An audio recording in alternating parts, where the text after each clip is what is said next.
Саламатсыздар, 11 класстын окуучулары. Бүгүнкү техникалык көйгөйлөргө байланыштуу сабагыбызды biraz geç баштадык.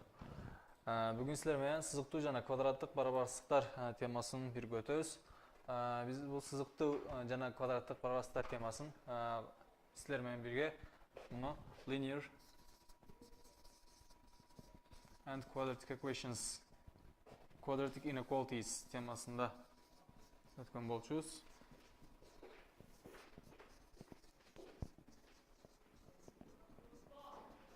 Ушул темалардын астында биз бул эки теманы кошо өткөн болчубуз. Албетте, биз бул сабактарды баштаардан мурда силерге кошумча информацияларды берип кетишибиз керек болгон нерсе. Бизде квадраттык барабарсыздыктарда көңүл буруп өтүшүбүз керек болгон нерсе. Биз эки жакты тең минуска бөлгөнүбүздө, албетте, мисалы үчүн бизде биринчи ыкмаларды, кээ бир ыкмаларды силер менен көз кытары айтып өтүп кетишибиз керек. Сөз кылып, bizde A деген сан, B деген сандан чоң боло турган болсо, мен бир эле мезгилдин ичинде эки жактан бирдей санды кемитип алсам да болот. А өзүңөр көргөндөй, барабарсыздыктын сол жагына C деген санды кошуп алганда, оң жагына да албетте C деген санды кошуп алуу зарыл. Ошондой санды кошуп алсам болот. Ал эми ушул эле мезгилде барабарсыздыктын сол жагынан C деген санды чыгарып ала турган болсом, оң жагынан да ошол эле санды кемитип алууга болот. Ал эми бир санды башка бир ыкманы карап көрө турган болсок, бизге берилген барабарсыздыкта көңүл буруп өтүшүбүз керек болгон нерселерден бири бизге берилген санды барабарсыздыкты, мисалы үчүн А Б деген бир сандан чоң деп берилген болсо, биз эгер муну С деген бир сан менен көбөйтүп алсак, бирок С бул жерде эмне болот? Кандай болуп көрсөтөлү? S'ны кыскача 0дөн чоң деп көрсөтөлү. C'ны 0дөн чоң бир сан деп көрсөткөнүбүздө, анда кандай болот? А көбөйтүлгөн C чоң Б көбөйтүлгөн C деп көрсөтүп алышыбыз мүмкүн. Ал эми бул жакта ошол эле нерсе А Бдан чоң болсо, бирок бул жерде C деген сан менен көбөйтө турган болсок, бул сан 0дөн кичүү бир сан болсо, анда А көбөйтүлгөн C, бул жакта Б көбөйтүлгөн C болуш керек. Бул жакта бир эле нерсе өзгөрөт. Эмне өзгөрөт? Бул жакта өзүңөр көргөндөй, бизге берилген чоң деп берилген символ тескерисине өзгөрүп калат. Кичүү болуп өзгөрөт. Ал эми биз сызыктуу барабарсыздыктарда көбүнчө кошумча белгилеп өтө турган нерсебиз, жана биз буларды график аркылуу да көрсөткөнүбүздө, биз көбүнчө кашаларды колдонобуз. Ачык каша жана бурчтуу кашаларды колдонобуз. Буларды кандай мезгилде колдонобуз? Биз ачык кашаны жоопторду көрсөтүп жатканда бул символ колдонгондо гана ачык каша колдонобуз. Ал эми жабык кашаны болсо, жабык кашаны бул эки символ. Өзүңөр көргөндөй, кичине же барабар, чоң же барабар деп колдонулган мезгилде, бул эки символ колдонулган мезгилде жабык каша же болбосо бурчтуу кашаны колдонобуз.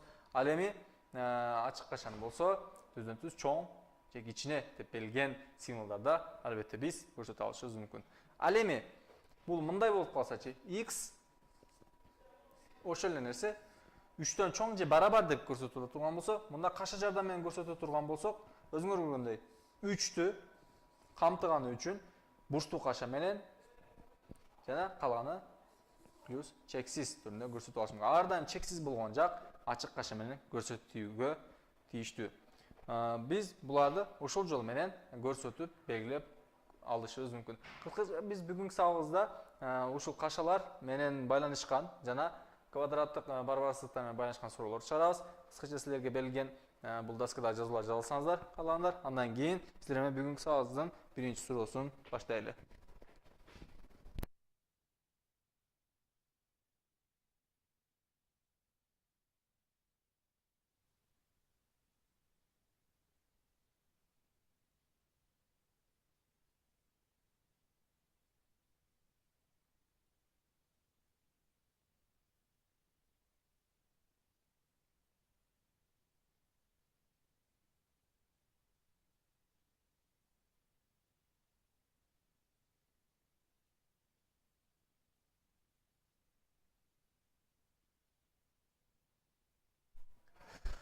Доскада силерге берилген жазууну жаза алган болсоңуздар, анда силер менен бүгүнкү сабагыбыздын биринчи суроосун көрсөтүп өтөйлү. Бүгүнкү сабагыбыздын биринчи суроосу төмөндөгүдөй. Барабарсыздыкты чыгаргыла. -2x minus 12'den çoğun, minus 12'den küçük je barabar dep berilgen suro. Cevap qaysı variant? Albatta sağızga katışıp жатқан sağızın başında Jalabat kız jana oş kızlar etsi sağızga katışıp жатқан boluşu. Misalardan cevap tüktü duraylı. Albatta cevaplarınızlarda sizler Türkmen programması arqılı жазып qoldirsanızlar болады. Birinci olub Jalabat kızlar etsi B variantı dep cevap berişti. Жақшы. Başka cevap olan etsileriz alarına cevabını kütöylü. Bir 10 sekund andan keyin suroğunuzu çıkaraylı.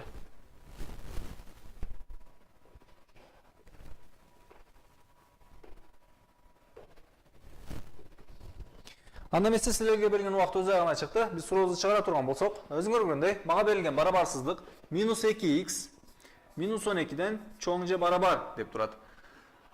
Албетте, биз өзүңөр көргөндөй, мен эки жакты тең, бул жакта x'ти жалгыз калтыруу үчүн эки жактын минус 2'ге бөлүп алам. Минус 2'ге бөлөйүн.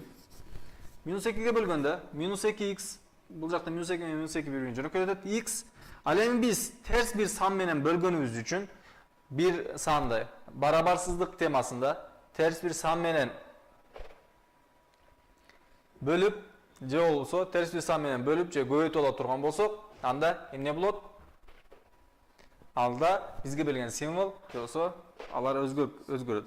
Өзгөргөндө 12'ni minus 2'ge бөлгөнүбүздө minus 6 болот. Албетте x бул эмне деген? X minus 6'dan чоң деп берилген жооп. Bizde bolsa belgen variantta bul türde cevap yok. Kanday деп айтсак болот? Bul berilişte cevap yok деп атайлы. Düzürak болот. Albatta. Minus 12 ekan. Rahmat Jalat kızlar lise. Anda emese minus 12'ni minus 2'ge bölgөнүздө plus 6 болот. X plus 6'dan çoğ, же 6'dan çoğ түрүндө көрсөтүшүбүз мүмкүн. Муну биз кашалар жардамы менен көрсөтүп ала турган болсок, биринчи 6'dan çoğ сандар. Бұл жақта біз барабарсыздықты да қарай тұрған болсақ, чоң же барабар деп тұрады. Біз чоң же барабар бұл символды көргөнүздө ардайым жабык кашаны колдонушубуз керек. Жабык каша менен көрсөтүп алайлы. 6, андан кийин 6'dan чоң сандардын бардыгы болушу мүмкүн. Анда эмесе мен ардайым чексиз символун колдоном. Бул символ аркылуу ардайым бул символду колдонгондо биз эмнени ачык кашаны колдонобуз албетте. Буга байланыштуу биздин жооп албетте Жалабат кыздар лицейи айткандай эле Б варианты болуп калат. Тура жооп үчүн Жалат кыздар лицейин куттуктап өтөм. Жана каалагандар үчүн бир аз убакыт берели. 10 секунд убакыт. Ал убакыттын ичинде силер суроонун жообун жаза алсаңыздар болот.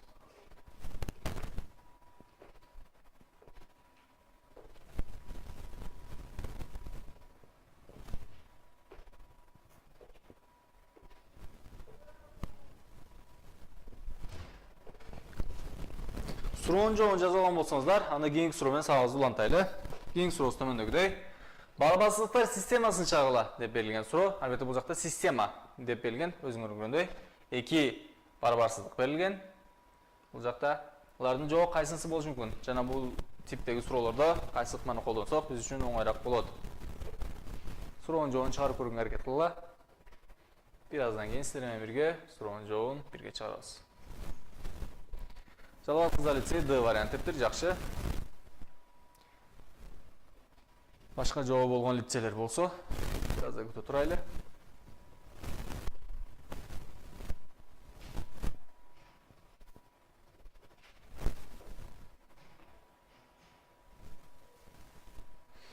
Азырынча биздин сабагыбызга көрүнгөн боюнча бир гана Жалабат кыздар лицейи катышып жатат. Анда эмесе биз сурообузду чыгара берели. Биринчи барабарсыздыкты карай турган болсом, x 3'төн чоң же барабар деп турат. Кийинки барабарсыздык болсо, x 10'дон кичүү деп турат. Албетте, биз бул эки барабарсыз системасын чыгарып жатканда биз үчүн оңой болгон жол, көпчүлүк ушул жерде ката кылат, бирок силерге оңой болгон жолду айтып көрсөтүп кетели. Муну биз сан огунда көрсөтүп алайлы. Сан огунда кантип көрсөтөбүз? Муну чийип ала турган болсок, өзүңөр көргөндөй, бул жакта 3 деп турат. Мен бул точканы ичин толтуруп алам, жана бул точканы 3 деп белгилеп алам. Менин жообум 3'төн чоң болгон бардык сандар. Мисалы, аны бул жак менен сары менен кошо чийип алсам болот. Бул менин биринчи барабарсыздык боюнча чийип алган графигим. Ал эми экинчи барабарсыздыкты кантип чийип алсам болот? Экинчи барабарсыздык төмөндөгүдөй. Кайрадан эле сан огун чийип алам. Экинчи барабарсыздык боюнча да. Андан кийин 10'ду белгилеп алайын. Бирок бул жакта 10'ду белгилеп жатканда мен Эмне кылам? Толук чийип алып, анын ичин толтурбайм. Бош калтырам. Жана андан кичүү сандар болуп турат. Бул точка биздин 10 деп белгилеп турган точкабыз. Ал калган жоопторду биз сары менен белгилеп алайлы. 10дон кичүү болгон бардык сандар. Biz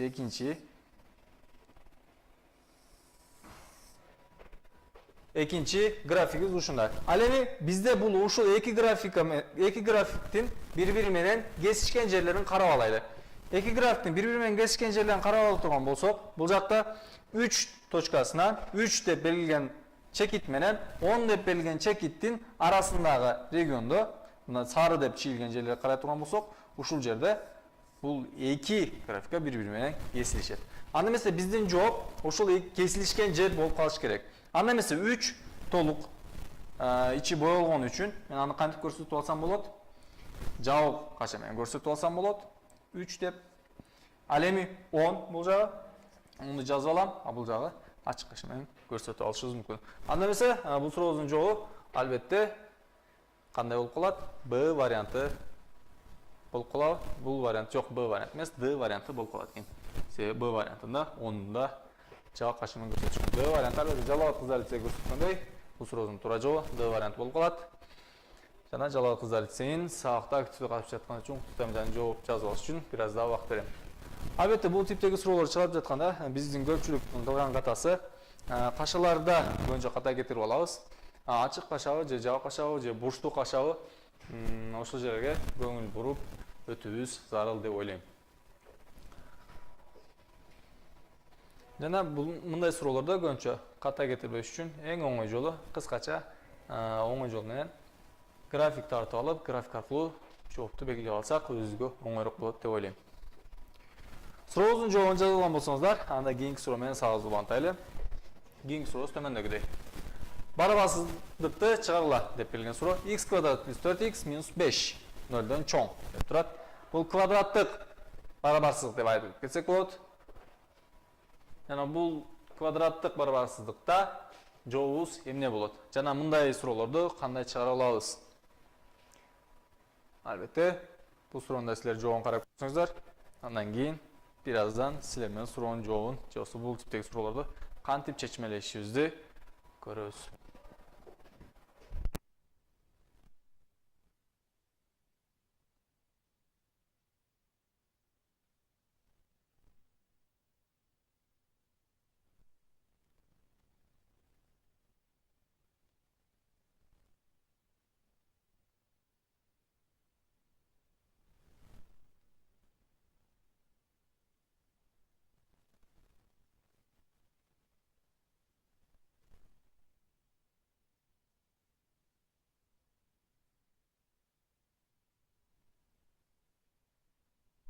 Жакшы, жалал кыздар лицейи Б вариант деп жооп бериптир. Жакшы, менимче жалал кыздар лицейинин берген жооп туура деп ойлойм. Себеби ушул мезгилге чейин берген жооптордун баардыгы туура чыкты. Башка биздин сабагыбызга азыр жалал кыздар лицейинен башка кайсы лицейлерибиз катышып жатат? Аларды да бир сыйра карап өтөйлү.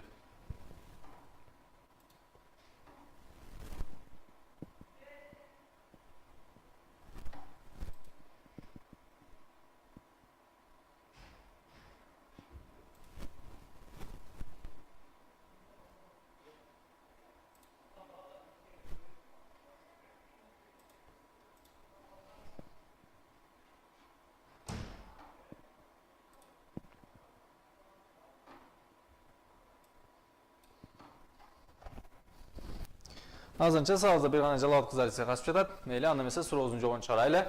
Бир гана жалал кыздар лицейинен келген жооп менен сабагыбызды күтпөй эле чыгарып алсак болот. Анда эмесе, биринчи x квадрат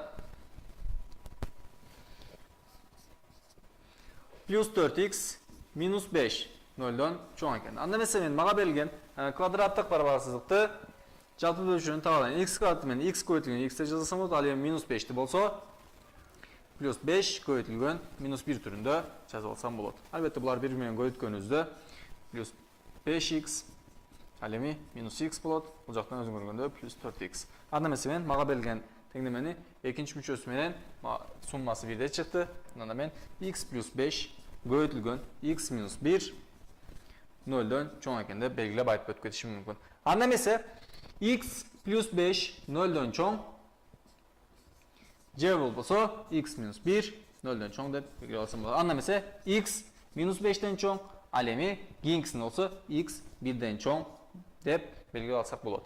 Ал эми биз бул тапкан информацияларды бул жактан мен бирден жазып алайын. Бул чекиттер мен үчүн эң маанилүү чекиттер.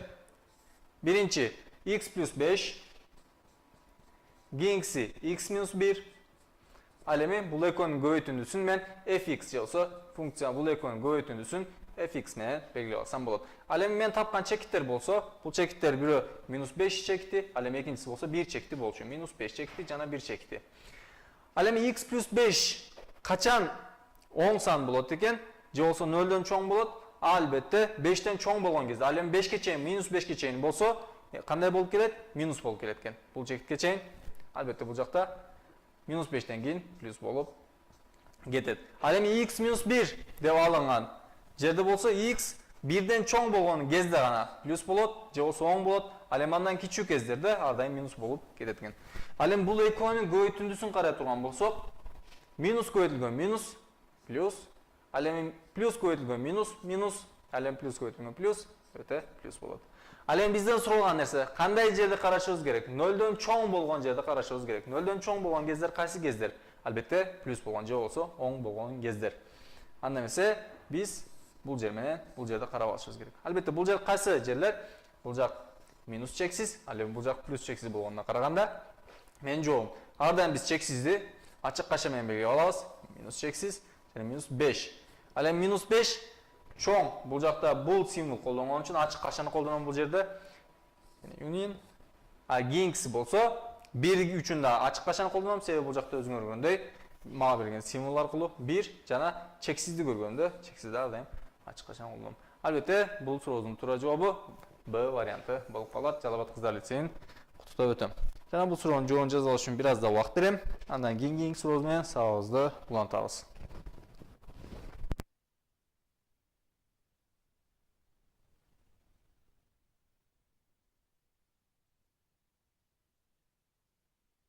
Албетте биз бул суроолорду кыска жолдор менен чыгарганга да аракет кылсак болот.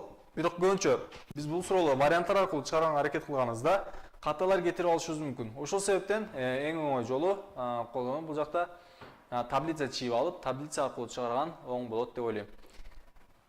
Бир аз да бизде жалпы республикалык тестилөөдө эң көп убакыт алуучу суроо типтерине кирет. Квадраттык барабарсыздыктар. Себеби калгандары менен салыштырмалуу, мисалы үчүн биз система теңдемелер системасын караганыбызда, ал жакта x-тин ордуна сандарды коюп, y-тин ордуна сандарды коюп таба алышыбыз мүмкүн. Ал эми барабарсыздык системасында болсо, андай нерсеге жол берүү мүмкүн эмес. Себеби андай мезгилдерде көбүнчө ката кетирип алуу ыктымалдуулугубуз көп болуп эсептелинет. Силер силерге берилген таскадагы жазууну, суроонун чыгарылышын жазылган болсоңуздар, анда кийинки суроо менен сабагыбызды улантайлы. Кийинки сурообуз төмөндөгүдөй. Барабарсыздыкты чыгаргыла. Берилген суроо. Албетте өзүңөр көргөн болсоңуздар, бул жакта бөлчөктүү түрүндө берилген барабарсыздыктар. Биринчи бул суроодо кыла турган нерсебиз бөлчөктөрдү бирдей кылып алуу. Андан кийин суроонун чыгарылышын улантсак болот. Албетте силерге убакыт берилди. Ушул убакыттын ичинде чыгарып көрүүгө аракет кылгыла.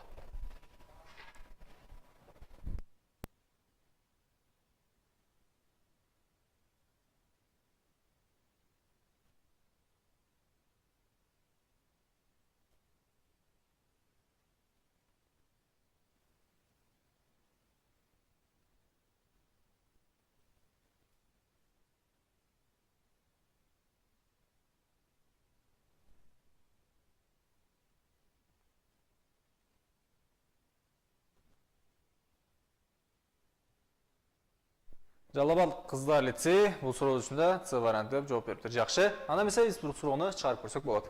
Биринчи мен бөлмөлөрдө же болсо бөлчөктү өзүңөр карап турган болсоңуздар, бөлүмдү бирдей кылып турган болсом, бул жакты 3 менен, бул жакты 5 менен көбөйтүп алышым керек болуп калат. Биринчи бөлчөктү 3 менен, ал эми экинчи бөлчөктү алымын жана бөлümün 5 менен көбөйтүп алышың керек болуп калат. Анда эмесе 3 көбөйтүлгөн 3x 9x плюс 3 көбөйтүлгөн 7 21. Ал эми плюс 5 көбөйтүлгөн 10x ve 5 көбөйтүлгөн 2x 10x болот. Плюс 5 көбөйтүлгөн 3 15. Ал эми бөлүмдү карай турган болсок 2 көбөйтүлгөн 3 көбөйтүлгөн 5 15 болгондуктан бир бөлүм менен жазылсак болот. Чоң же барабар 7 минус x деп көрсөтүп алайлы. 7 минус x бөлүнгөн 15. Бул жакта экөөнүн тең, эки жакта тең. Эмне оң сан болгондуктан 15 менен 15ти жөнөкөйлөтүп алсак болот. Жана 9x плюс 10x 19x плюс 21 плюс 15 плюс 36. Чоң же барабар 7 минус x дейт. X'ти бир жакка топтоп турган болсок, бул жакта 20x же барабар бул жактан эмне болуп калат? Минус 29 болуп калат. Минус 29. Анда эмесе x кандай болуп калат? Минус 29 бөлүнгөн 20дан чоң сандар болуп калат. Албетте, муну саноогунда же болбосо графикинде да көрсөтүп ала турган болсок, муну кыскача кылып көрсөткөнүбүздө x кандай болуп калат? Минус 29 бөлүнгөн 20 жана плюс чексиз же болбосо плюсту жазбай койсок деле болот. Албетте муну жөнөкөйлөтүп алганыбызда бөлчөктү биз үчүн кыскача туура жооп С варианты болуп калат. Жалал кыздар лицейи айткандай эле. Туура жооптор үчүн куттуктап өтөм. Жалал кыздар лицейин. Жана суроонун жообун жазып алуу үчүн силерге бир аз да убакыт берем. Андан кийин кийинки сурообуз менен сабагыбызды улантабыз. Бүгүнкү сабагыбызды биз бир аз да кеч баштадык. Албетте силерге сабактын башында да айтып өтүп кеткен болчумун, техникалык көйгөйлөргө байланыштуу. Ошол себептен сабагыбызда тынылуу бербей эле улантайлы деген оюм бар. Себеби башынан эле силер менен 20-25 мүнөттүк сабакты кеч баштадык. Ошол себептен көп тынылуу бербей сабагыбызды түздөн-түз улантсак деген оюм бар.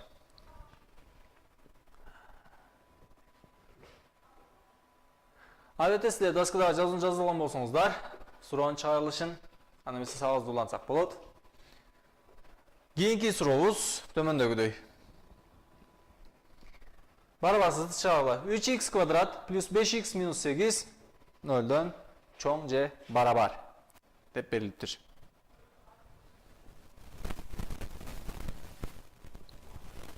Суроонун жообу кандай болот экен?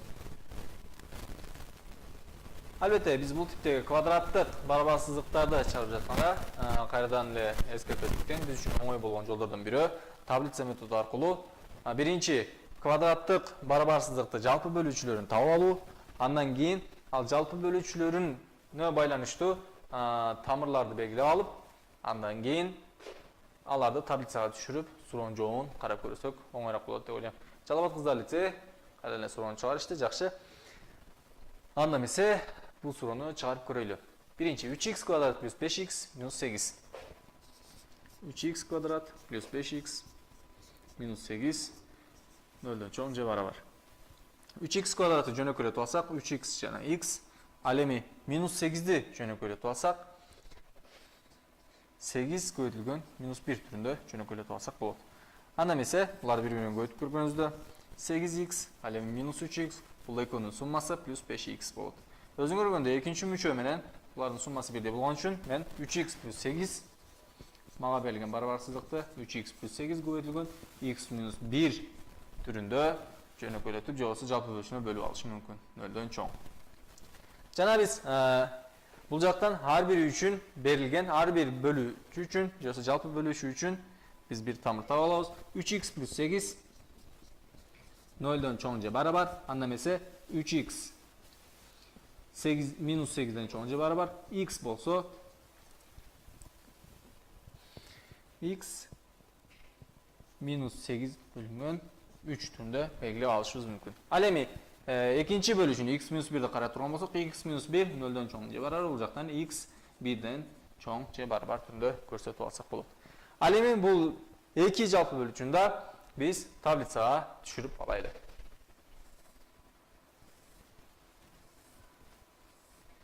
Биринчи мен 3x плюс 8 жазылайын. 3x плюс 8, ал эми экинчиси болсо x минус 1.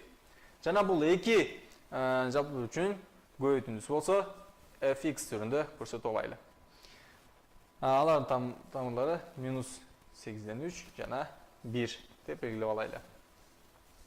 Birinci 3x plus 8'di minus 8 bölü 3'ten çoğun болгон кезде кандай 10 сан болот экен же болсо плюс болот. Андан кичүү кездерде болсо минус болот экен. Ал эми x minus 1'de карай турган болсок, x minus 1 1'den çoğun кездерде ар дайым 10 болот экен, ал эми 1'den кичүү кездерде болсо терс болот экен. Жана бул экөөнүн көбөйтүндүсүн карай турган болсок, минус көбөйтүлгөн минус плюс болот. Плюс көбөйтүлгөн минус минус, ал эми плюс көбөйтүлгөн плюс, кайрадан плюс. Биздин карашыбыз керек болгон нерсе албетте кайсы? 0дон чоң болгон кездерде карашыбыз керек. Албетте 0дон чоң болгон кездер 10 болгон кездер болот. Анда эмесе биздин жоопторун карап турган жерлерибиз бул эки регион. Анда эмесе бул жак минус чексиз, бул жак плюс чексизге кеткенде байланыштуу. Жооптор кандай болуп калат? Бул жакта Жалал-Абад кыздар лицейи айткандай эле Д вариантынан туура келип калат. Кыскача көрсөткөндө чексизди биз ар дайым ачык каша менен көрсөтөбүз, минус чексиз, андан кийин минус 3'төн 8. Ал эми кийинки жак болсо кандай болуп калат? Булардын ичи толук болгонуна байланыштуу. Минус 3'төн 8'di биз жабык каша менен көрсөтөбүз. Себеби бул жакта көрсөтүлгөндөй эле кандай барабар же чоң түрүндө көрсөтүлгөн. Ал эми 1'di да албетте жабык каша менен көрсөтөбүз. 1 жана плюс чексиз түрүндө көрсөтүп алышыбыз мүмкүн. Жалал-Абад кыздар лицейин кайрадан куттуктап өтөм бул суроонун туура жообун тапканы үчүн. Жана бир аз да убакыт берейин, суроонун жообун жаза алсаңыздар, андан кийин кийинки суроо менен сабагыбызды улантайлы.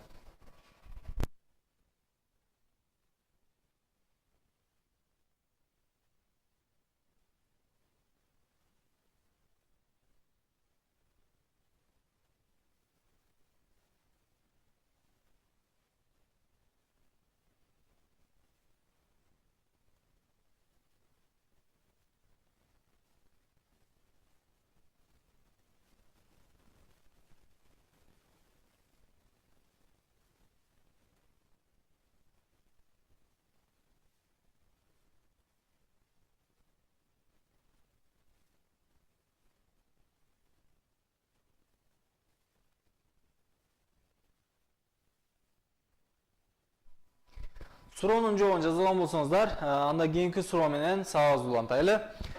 Кийинки сурообуз төмөндөгүдөй. Барабарсыздыкты чыгабыла. 5x квадрат плюс 5x кичүү же барабар 10x деп берилген суроо.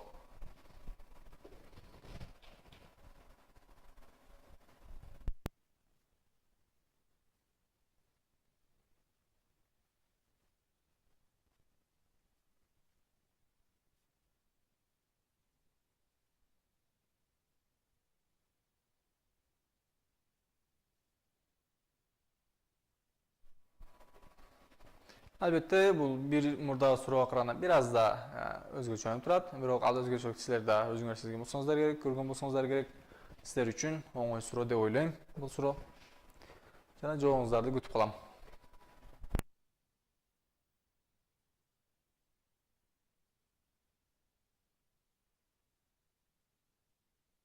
Жооп Е вариант депсиңер. Жакшы. Анда эмесе суроону чыгарып көрөлү. Биринчи 5x квадрат плюс 5x 10x'ten кичүү же барабар депсиңер. Албетте 5x квадрат плюс 5x 10x. Мен 10x'ти барабарсыздыктын сол жагына алып өтүп алайын. Анда эмесе 5x квадрат плюс 5x 10x'ти барабарсыздыктын сол жагына алып өтүп алганыбызда минус 10x болуп өтөт. Кичүү же барабар 0 деп белгилеп алсак болот. Анда эмесе плюс 5x минус 10x эмнеге барабар болот? Өзүңөр көргөндөй 5x квадрат плюс 5x минус 10x минус 5x болот. Минус 5x. Аны барабар 0 деп алсак болот. Өзүңөр көргөндөй 5x квадрат минус 5x'ти жалпы бөлүүчү эмне? 5x. Анда эмесе мен 5x'ти качанын сыртына жаза алайын. 5x качанын ачтым. x минус 1 деп жаза алсам болот. Кичүү же барабар 0. Эки жакты тең 5ке бөлүп алганыбызда кандай болуп калат? Эки жакты тең 5ке бөлүп алсак 5 10 сан болгон үчүн бул жакта барабарсыздык эч кандай өзгөрбөйт. Анда эмесе x көбөйтүлгөндө x минус 1 0дөн кичүү же барабар болуп калат. Бул жакта 2 көбөйтүүнү бар, x бар. Бул жакта x 0дөн кичүү же барабар. Ал эми экинчиси болсо x минус 1 0дөн кичүү же барабар болот. Бул жактан x 1ден кичүү же барабар деп айтып алсак болот.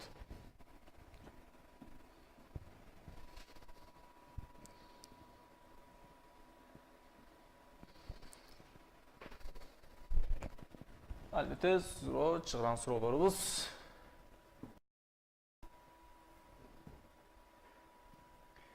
Bu жақтан biz жазалғанымызда, кешіресіздер, бұл жақта жазғандарымыз өшіп кетті деп ойлаймын.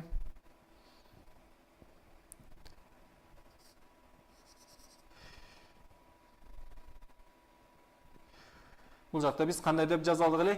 X көтілген x минус 1 0-ден кичүү же барабар деп белгілі алдық еле. Анда месе x 0-ден кичүү же барабар, бірінші көйтімді үшін, ал эми екінші көйтімді үшін x минус 1 0-ден кичүү же барабар. Бұл жақтан x 1-ден кичүү же барабар болып қалады. Анда месе біз бұнда таблицаға түшіріп ала тұрған болсақ, квадраттық барабарсыздық болғанына байланышты.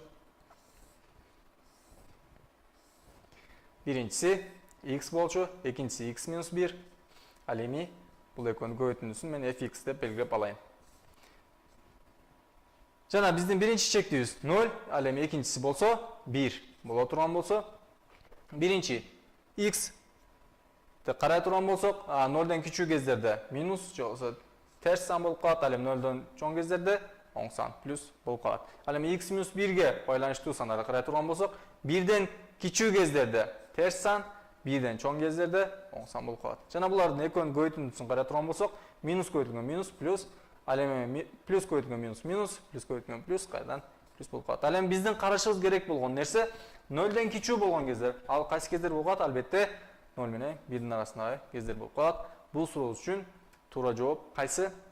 Албетте Е варианты болып қалады. Бұл жақта біздің қарашымыз керек болған нәрсе, албетте көңіл бурушубуз керек болған нәрсе бұл символ. Барабар же кичүү деген жооп. Албетте бұл сұрау үшін қайрадан Жалал Кыздар лицейи тура жооп берди. Аларды қайрадан құттықтап өтөм. Жана суроону жооп жазуу үшін бираз да убакыт берейин. Андан кийинки суроо менен сабагыбызды улантайлы.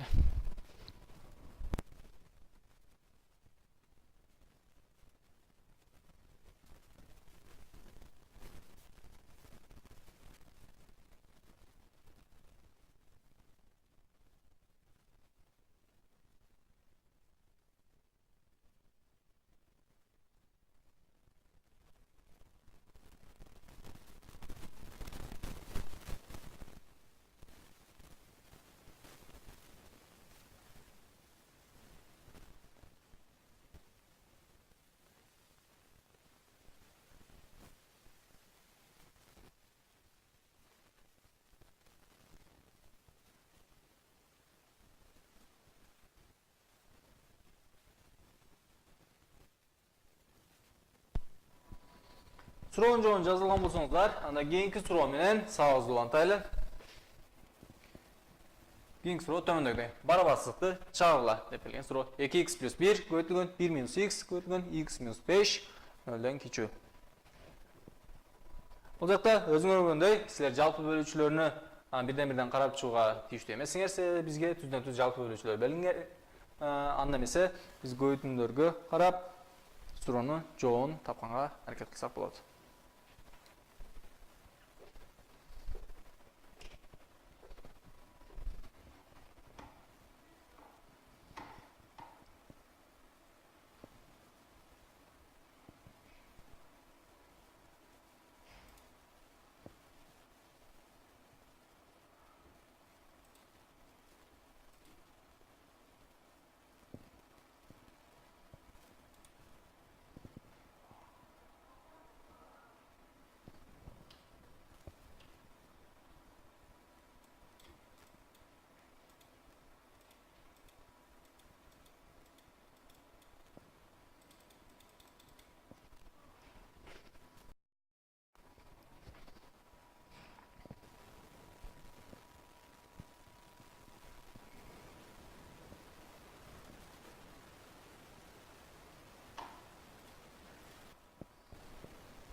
Жалал Кыздар лицейинин суроонун жообун албетте күтүп турабыз.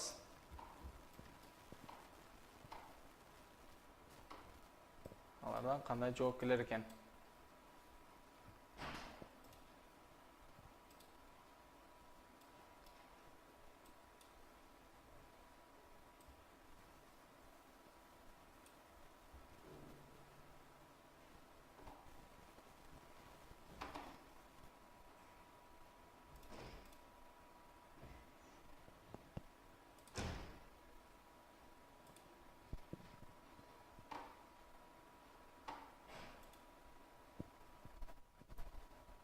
Жақсы, Жалауат қыздар лицейі Б варианты жооп бериптир. Анда эмесе биз суроону бирден силер менен бирге чыгарып көрсөк болот.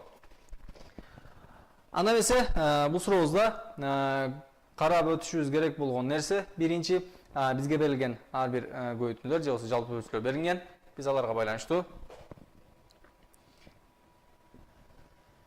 тамырларды карап көрөлү. 2x плюс 1 2x плюс 1 0-ден кичүү же барабар деп ала турган болсок, анда эмесе 2x кичүү минус 1, ал эми x минус 2-ден 1-ден кичүү экен. Бул биздин биринчи чектибиз. Ал эми экинчи чекти карай турган болсок, 1 минус x, экинчи көбөйтүүндө 1 минус x 0-ден кичүү же барабар. Бул жактан минус x минус 1-ден кичүү же барабар. Ал эми x эки жактан минус 1 менен көбөйтүп алсак, же болбосо минус 1 менен бөлүп алсак, бул жакта биздин символ алмашат. 1-ден чоң же барабар түрдө көрсөтүп алышыбыз мүмкүн экен. Ал эми кийинки x минус 5 0-ден кичүү же барабар болсо, анда эмесе x 5-ден кичүү же барабар түрүндө көрсөтүп алышыбыз мүмкүн. Албетте мен ушул 3 ар бир 3 чекти же болбосо 3 көбөйтүүнү бул жакта таблицага түшүрүп алайын. Жана булардын көбөйтүүнүсүн fx деп белгилеп ала турган болсок, биринчиси 2x плюс 1 болчу, экинчиси 1 минус x, ал эми үчүнчүсү x минус 5, жана булардын көбөйтүүнүсүн мен fx деп белгилеп алайын. Жана мага берилген чекиттерди бул жакта сызыктар аркылуу көрсөтүп ала турган болсом, биринчи чектибиз минус 2-ден 1, экинчи чектибиз 1, ал эми үчүнчү чектибиз 5 деп көрсөтүп алышым мүмкүн экен. Анда эмесе биринчи чектибизде 2x плюс 1 кайсы кезде терс болот экен? Минус 2-ден 1-ден кичүү болгон кезде терс, ал эми калган кездерде болсо оң сан болот экен.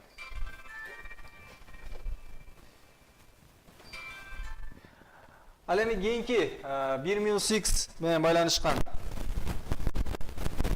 көбөйтүүнү карай турган болсок, анда бул x 1-ден чоң кезде терс болот экен, ал эми калган кездерде оң болуп калат экен.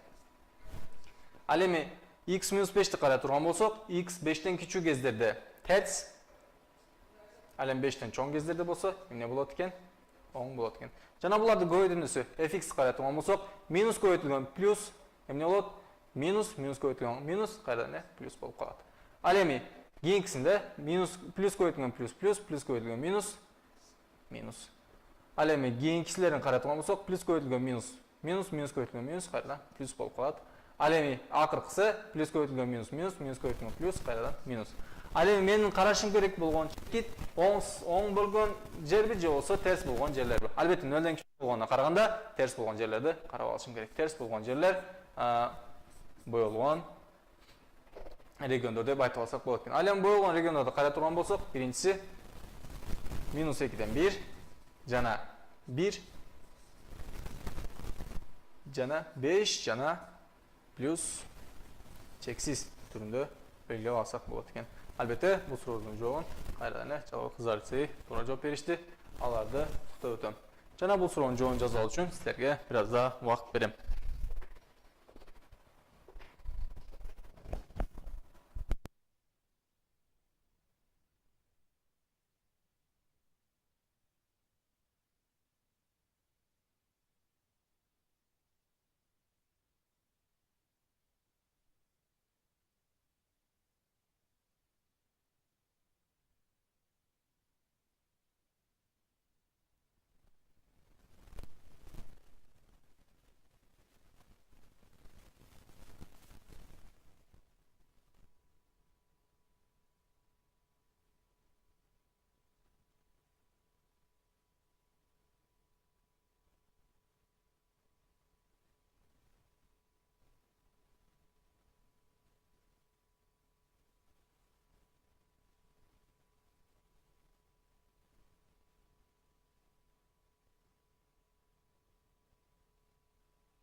Суроонун жообун жазып алган болсоңуздар, кийинки суроо менен сабагыбызды улантайлы. Кийинки сурообуз төмөндөгү барабар ысытуу системасын чыгаргыла. 3x плюс 1 квадрат 0-дөн кичүү экен. Анда эмесе суроонун жообу эмне болушу мүмкүн? Албетте, бул сурообузда бир аз да оңойго окшоп көрүнгөн суроо, бирок бир аз да убакыт алышы мүмкүн. Бирок кичине bir jeri бар. Аны карап, бите көңүл буруп коюшуңуздар керек.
Жалпы әлбетте, силердин да бир гана сабагыбызда, бүгүнкү сабагыбызда катышып жаткан силерсиңер. Силерден бир аз да жооп күтүп жатам. Бир аз да убакыт берели, А варианты деп жооп бериңиздер. Жакшы. Анда эмесе, әлбетте, биз бул сурообузду чыгарып көрөлү. Биринчи, биз көңүл буруп карап өтүшүбүз керек болгон нерсе, кайсы сандын квадраты 0дон кичүү болушу мүмкүн, кичүү же барабар болушу мүмкүн. Бул жакта көңүл буруп өтүшүбүз керек болгон нерсе, эч кайсы сандын квадраты, албетте бул жакта комплекс сандардан сырткары, комплекстүү сандар албетте алардын квадраты минус болушу мүмкүн, бирок комплекстик сандардан сырткары эч кайсы чыныгы сандар 0дон анын квадраты 0дон кичүү же болсо терс сан боло албайт. Анда эмесе, мунун бир гана барабар болуш ыктымалдуулугу бар. 3x плюс 1дин квадратын 0гө барабар болуу ыктымалдуулугу бар. Анда деле эмне болот? 3x плюс 1 0 болгондо гана анда барабар болушу мүмкүн. Анда эмесе 3x плюс 1 0 болгондо гана барабар болушу мүмкүн экен. Анда эмесе 3x барабар минус 1, ал эми x барабар минус 3дөн 1 түрүндө белгилеп алсак болот. Албетте, бул сурообуздун бир гана жообу силер айткандай А варианты болуп калат. Бизде көбүнчө жалпы республикалык тестилерде да ушул типтеги суроолордон көбүрөөк келет. Ошол себептен бир аз да көңүл буруп мындай суроолордун жоопторунда карап койсоңуздар өзүңөргө пайдалуу болот деп ойлойм. Албетте, силер бул суроого туура жооп бердиңер. Туура жооп бергениңиздер үчүн куттуктап өтөм. Бул жакта кайрадан эскертип өтүп турган болсок, эч кайсы сандын квадраты, чыныгы сандардын квадраты эч качан 0дон кичүү боло албайт. Бир гана барабар болушу мүмкүн, ал сандардын квадраты, анда деле бир гана 0дун квадраты гана 0го барабар болушу мүмкүн. Анда эмесе 3x плюс 1 ошол себептен биз 0го барабар деп белгилеп алып, сурообуздун чыгарылышын улантсак болот. Анда эмесе, сурообуздун жообун жаза алмасаңыздар, кийинки суроо менен сабагыбызды улантайлы. Кийинки сурообуз төмөндөгүдөй. Барабарсыздыктар системасын чыгаргыла. X бөлүнгөн 4 3дөн кичүү же барабар минус 2x x плюс 3дөн кичүү же барабар түрүндө келген суроо. Албетте жоопту Түрком программасы аркылуу бизге калтырсаңыздар болот.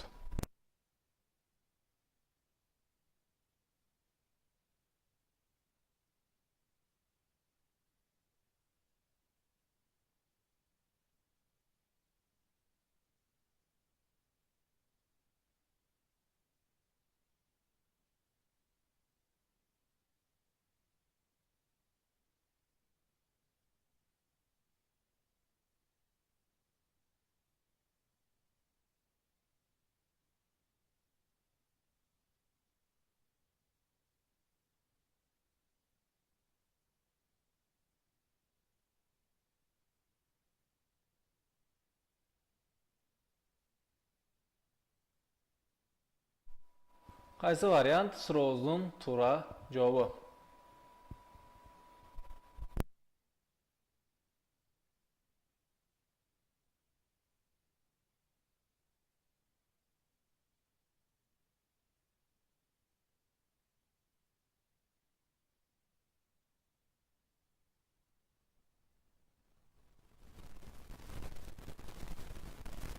Жообуңуздар Д варианты.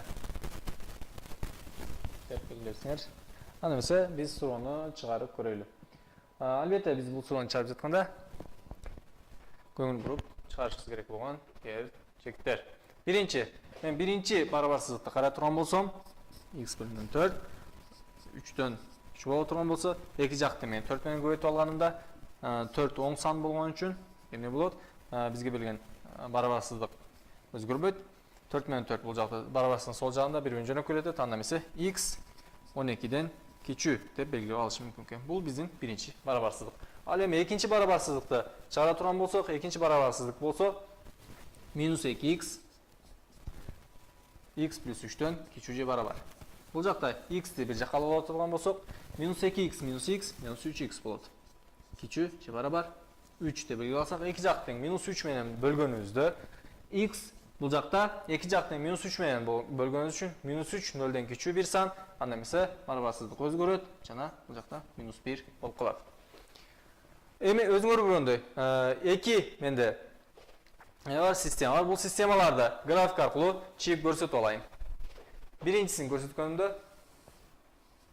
x 12ден кичүү болгон бардык сандар, 12 анын ичинде кичүү болгон бардык сандар.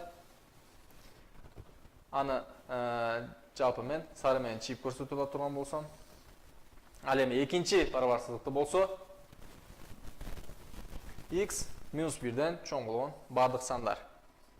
Бул жакта минус 1 боло турган болсо, анда чийип алайлы.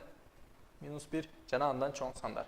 Анын жообу да анда минус 1ден чоң бардык сандар деп алсак болот. Ал эми ушул эки графиктин бири-бири менен кесилишкен жерлерин карай турган болсок, минус 1 менен 12дин арасында кесилишкен же болуп калат. Анда эмесе биздин бул сурообуз үчүн жооп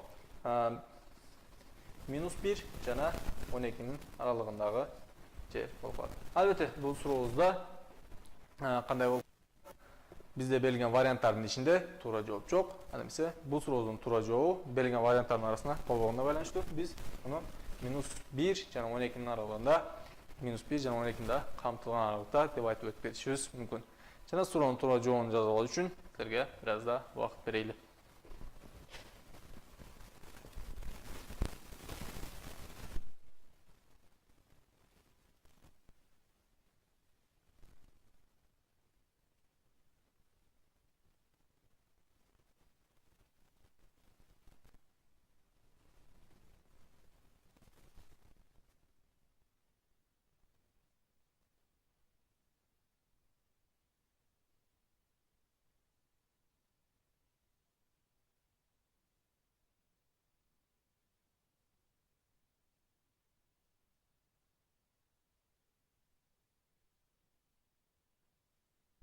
Суроонун жообун жазган болсоңуздар, анда кийинки суроо менен сагыбызды улантайлы.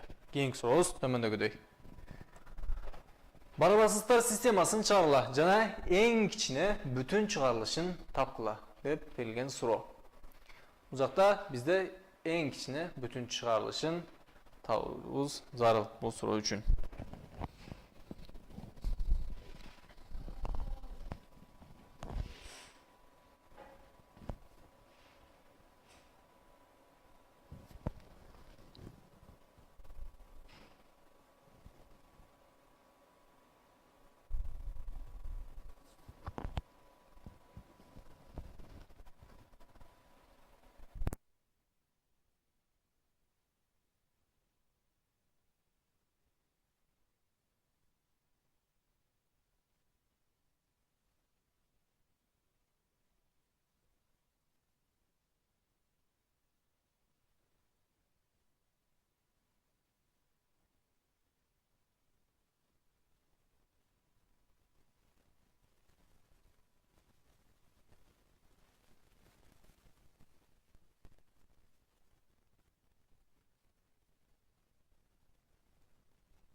Жакшы, Жалауат кыздар лицейи Е вариант деп жооп бериптир, минус 5. Анда эмесе суроону силер менен чыгарып көрөлү. Мен биринчи барабарсыздыкты чыгара турган болсом, биринчи барабарсыздыкта x квадрат 16дан чоң деп бериптир. Мен эки жактын тамырын ала турган болсом, анда эмесе x кандай болуп калат? Албетте бул тамырдын ичинен чыкканда 4төн кичүү же барабар түрдө 4төн чоң түрдө белгилеп алышыбыз мүмкүн. Албетте, бул жакта кандай болуп калышы мүмкүн? Кайсы мезгилде чоң болушу мүмкүн? X санда эмне болушу мүмкүн? X бир гана мезгилдин өзүндө 4төн чоң бүтүн сан кайсы? X 5 болуп калышы мүмкүн бул жакта, же болбосо X минус 5 болуп калышы мүмкүн. Себеби мунун ичинде бүтүн сан X 5 болгондо сыртка чыкканда албетте кайрадан эле 5 болуп чыгат оң сан болгондуктан, ал 4төн чоң. Ал эми кийинкиси X минус 5, минус 5 да модулдан сырткары чыкканда албетте 5 оң сан болуп чыгат. Албетте бул биздин эки вариантыбыз. Ал эми кийинки барабарсыздыкты чыгара турган болсок, x квадрат минус 16x кичүү же барабар 0. Бул жакта x жалпы бөлүүчү, анда сыртка чыгара турган болсок, x минус 16 неден 0дөн кичүү же барабар. Бул жакта x-ти карай турган болсок, биринчиси x 0дөн кичүү же барабар, ал эми кийинкиси x минус 16 0дөн кичүү же барабар түрдө. Анда эмесе x 16дан кичүү же барабар деп турат. Албетте, булардын ичинен эң оңой бул жакта x 0дөн кичүү боло турган болсо, анда кандай сан болушу мүмкүн? Бул жакта минус 1 деп алышыбыз мүмкүн. Ал эми бул жакта 16дан кичүүсү 15 деп алып алышыбыз мүмкүн. Анда эмесе биз үчүн эң оңой болгон жол эң кичүү, эң кичине бүтүн чыгарылышы бул жакта x минус 5 деген силер айткандай эле е варианты болуп калат. Бул сурообуздун туура жообу. Анда эмесе суроонун жообун жазуу үчүн силерге бир аз да убакыт берели. Андан кийин кийинки суроо менен сабагыбызды улантайлы.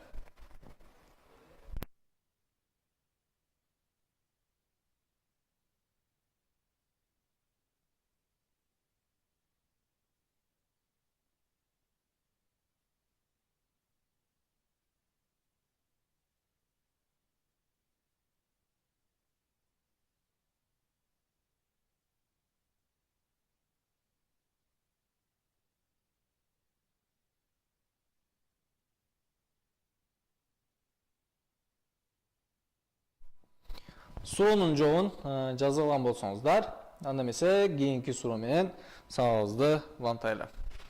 Кийинки сурообуз төмөндөгүдөй. Барабарсыздыктар системасын чыгаргыла x 0дөн чоң жана x көбөйтүлгөн x плюс 1, 2x плюс 6тан кичүү же барабар түрүндө берилген суроо.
Суроонун жообун албетте Труком программасы аркылуу бизге калтырсаңыздар болот.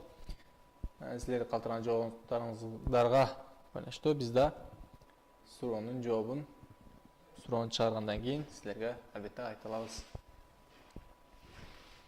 Бир аз да күтүп турайлы, балким суроону чыгарып жатканга силер да аракет кылып жаткансыздар деп ойлойм.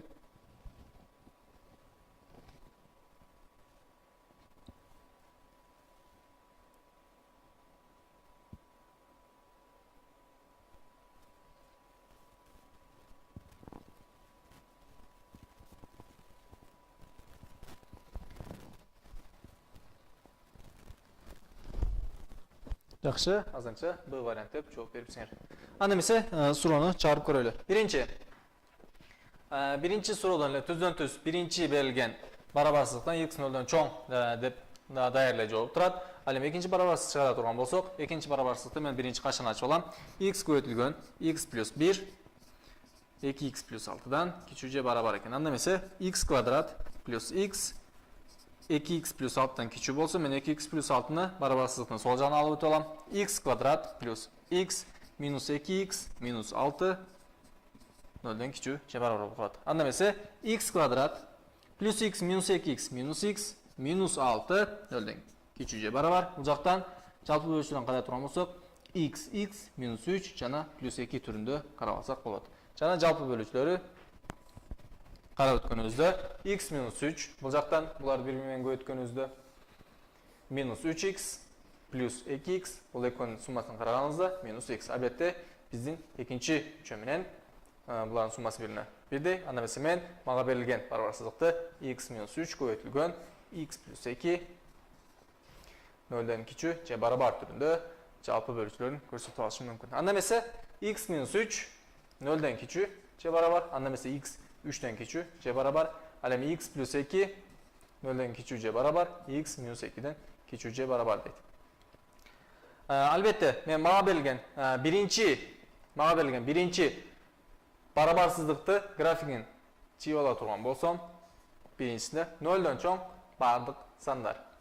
Бул жер 0 жана андан чоң бардык сандар деп белгилеп алсак болот. Биринчи график үчүн. Ал эми экинчи графикти тартып турган болсом, экинчи график төмөндөгүдөй болот. Экинчи графикте болсо, өзүңөр көргөндөй, биринчиси минус 2, мен бул точканы белгилеп алайын. Бул точкабыз минус 2 болсун, ал эми бул точкабыз плюс 3 болсун. X плюс 3ден кичүү жана минус 2ден кандай болуп калат? Минус 2ден кичүү жана жок. Биз бул жакта бул суроону, албетте бул квадраттык теңдеме болгондуктан түздөн түз эмнеге сала албайбыз? Графикке сала албайбыз. Аны графикке салаардан мурда биз эң оңой жолу буну эмне менен таблица методу менен жообун тапканга аракет кылышыбыз керек. Таблица методуна таблица менен салганга аракет кылганыбызда анда биринчиси x минус 3, экинчиси x плюс 2 жана бул экөөнүн көбөйтүндүсүн мен fx менен белгилеп алайын. Жана чекиттерди карай турган болсок, минус 2 жана плюс 3 чекиттери. X плюс 3 кайсы мезгилдерде? Бул жакта 3дөн кичүү болгон кездерде минус болуп калат, ал эми 3дөн чоң болгон кездерде плюс же болсо оң сан болуп калат. Ал эми 2 менен байланышкан чекитти карай турган болсо, 2ден кичүү болгон кездерде минус, ал эми чоң болгон кездерде плюс болуп калат. Жана бул экөөнүн көбөйтүндүсүн карай турган болсок, минус көбөйтүлгөн минус плюс, ал эми минус көбөйтүлгөн плюс минус, ал эми плюс көбөйтүлгөн плюс плюс. А биздин карашыбыз керек болгон нерсе албетте кичүү болгондуктан терс болгон жерге карашыбыз керек. Анда эмесе биздин жообубуз анда эмесе минус 2 менен 3-тün арасы болуп калат. Жана минус 2 менен 3-тün арасын биз бул жерден тапкан жообубузду эми графика аркылуу көрсөтүп ала турган болсок, бул жакта минус 2 жана 3. Бул экөөнүн арасында биздин жоопторубузга бул экинчи графиктин жообуна байланыштуу тартып алсак болот экен. Анда эмесе мунун жообу ушул аралыкта. Ал эми ушул эки графикти бири-бири менен кесилиштирип караганыбызда, бул жакта жооп болсо 0 менен 3-тün арасындагы регион болуп калат экен. Албетте, бул жакта каршылар биз үчүн майге 0ду карай турган болсок, 0 ачык каша менен белгилеп көрсөтөбүз. Ал эми 3 болсо, 3-тү жабык каша менен белгилеп көрсөтөбүз. Анда эмесе силер айткандай, Жалал Абад кыздар лицейи кандай 0 менен 3-тün арасында Б вариант деп жооп беришкен экен. Ал эми бул суроодун туура жообу болсо Е варианты болуп калат экен. Бул жакта биздин көңүл буруп карашыбыз керек болгон нерсе, албетте, биз экинчи бул квадраттык барабарсыздык болгонуна байланыштуу эмне таблицага салабыз, таблицадан чыккан жооп менен график аркылуу чийип жоопту көрсөтүп алсак болот экен. Албетте силер суроонун жообун жаза алсаңыздар болот. Андан кийинки суроо менен сабагыбызды улантайлы. Мындан кийинки сурообуз бүгүнкү сабагыбыздын акыркы суроосу болуп калат. Ошого байланыштуу силерди да эскертип өтүп кетейин.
Суроонун жообун жазылган болсоңуздар, анда эмесе бүгүнкү сабагыбыздын акыркы суроосун көрсөтүп өтөйлү. X плюс 1 көбөйтүлгөн x минус 3-түн кубу бөлүнгөн 1 минус x 0-дөн кичүү же барабар деп турат. Албетте, бул сурообуз үчүн да силерден жооп күтүп калабыз. Бир аз да убакыт берели, андан кийин суроону силер менен бирге чыгарып көрөбүз.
Азырынча жооп жок. Бир аз да күтүп турайлы. 1-15-20 секунддан кийин сурообузду чыгарганга аракет кылып көрөйлү.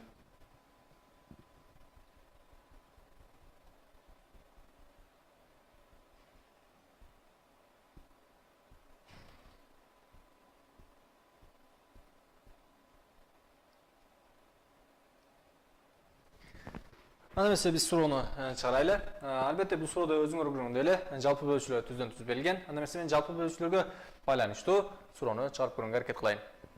Биринчи x плюс 1 0-дөн кичүү же барабар деп алганда x минус 1-ден кичүү же барабар болуп калат. Ал эми кийинкиси x минус 3 0-дөн кичүү же барабар деп караганда x 3-дөн кичүү же барабар деген жооп келип чыгат. Ал эми кийинкиси 1 минус x 0-дөн кичүү же барабар деп караганымда бул жакта минус x минус 1-ден кичүү же барабар, x болсо 1-ден чоң же барабар деген жооп келип чыгат. Албетте биз бул 3 тамырды же болсо 3 көбөйтүүнү биз таблицага салып жоопторубузду текшерип көрөйлү. Биринчиси x плюс 1, экинчиси x минус 3, үчүнчүсү 1 минус x жана булардын көбөйтүүнүсү fx деп белгилеп ала турган болсок, жана бул жакта чектерди карай турган болсок, минус 1, 1 жана 3 чекиттери. Биринчи чекти x плюс 1ге карай турган болсок, ал минус 1-ден кичүү болгон кездерде терс болот экен, калган кездерде болсо оң сан же болсо плюс болот экен. Ал эми x минус 3-тү карай турган болсок, 3-тен кичүү болгон кездерде терс болот экен, ал эми калган кездерде болсо оң болот экен. 1 минус x болсо, 1-ден чоң кездерде минус, ал эми калган кездер болсо плюс болуп калат экен. Biz жалпы жоопторду карап турган болсок, плюс минус көбөйтүлгөн минус плюс, плюс көбөйтүлгөн плюс кайрадан плюс болуп калат. Плюс көбөйтүлгөн минус минус, минус көбөйтүлгөн плюс кайрадан минус. Ал эми плюс көбөйтүлгөн минус минус, минус көбөйтүлгөн минус плюс, плюс көбөйтүлгөн плюс плюс, плюс көбөйтүлгөн минус минус. Ал эми биздин карашыбыз керек болгон жерлер нөлдөн кичүү болгон жерлер. Албетте нөлдөн кичүү болгон жерлер алар минус болгон же болбосо терс сандар менен белгиленген жерлер. Анда эмесе анын жообун карап турган болсок, минус 1 жана плюс 1. Плюс 1да бурчтуу каша менен белгилеп өтөбүз. Ал эми кийинкиси 3 жана плюс чексиз деп белгилеп алсак болот экен. Анда эмесе бул суроодун туура жообу Б варианты деп айтып кетсек болот экен. Бүгүнкү сабагыбыз ушул жерде аяктады. Жалал кыздар лицей, албетте биз суроону чыгарып баштаганда жооп жазышыптыр. Албетте Б вариант деп туура жооп берипсиңиздер. Туура жооп үчүн куттуктап өтөм. Суроо менен байланыштуу болгон суроолоруңуздар болсо, сабак менен байланыштуу болгон же болсо акыркы суроо менен байланыштуу болгон суроолоруңуздар болсо, албетте жооп бергенге аракет кылам. Кыздар, силерге да сабакка катышканыңыздар үчүн чоң рахмат. Башка сурооңуздар болбосо, албетте силер менен бүгүнкү сабагыбызды ушул жерде аяктайбыз. Анда эмесе кайрадан эмки жума дей албайм, себеби эмки жума силер эс алууда болосуңар, чейректик эс алууда. Андан кийинки жумаларда кайрадан онлайн сабак аркылуу жолугушканча деп калам. Саламатта калыңыздар.